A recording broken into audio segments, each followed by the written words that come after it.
د افغانستان د کرکټ د ملي لوبډلې د لوبغاړي ورور په کابل کې د چا لخوا سخت وهل شوی. نوموړي لوبغاړي پر اسلامي امارت غږ کړی چې په کابل کې د خلکو امنیت ټینګ کړي. درنو لیدونکو ستړي مه شئ.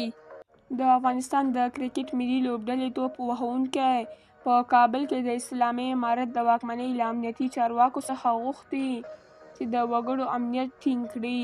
حضرت الله زازی خبر ورکوي چې تېره ورځ یې د کابل په احمدشاه بابا مینه کې ورور د ناڅرګنده کسانو لخوا وهل شوی او سخت ټپي شوی دی.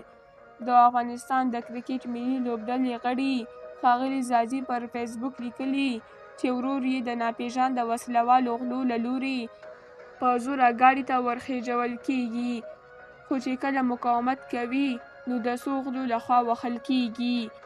نوموړی ډېروي چې وسلوال د نورو ټولنیزو وګړو د ګاډو له راڅرنګېدو وروسته سیمه پرېږدي او ورور یې ولسي وګړي روغتون ته لېږدوي. هغه لیکلي ښایي دا یوازې زما ورور نه وي چې له داسې یوې پیښې سره مخ کېږي. په ورځ کې سلګونه وسلوال غله په لارو کوڅو کې پر موبایل، موټرسایکل، ګاډي او پیسو باندې د مرګ تر پولې وهل او یا هم وژل کېږي. د کرکټ ملي لوبډلې لوبغاړی په کابل کې د نوموړې واکمنۍ له امنیتي او له جرمونو سره د مبارزې ادارې له مشرانو څخه غوښتنه کړې چې وضعیت ته پام وکړي او په ټوله کې د هیوادوالو امنیت خوندي کړي.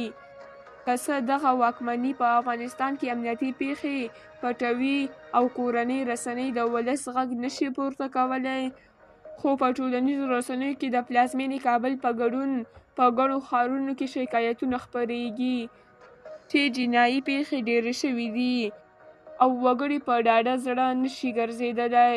درنو لیدونکو له ملتیا مو مننه.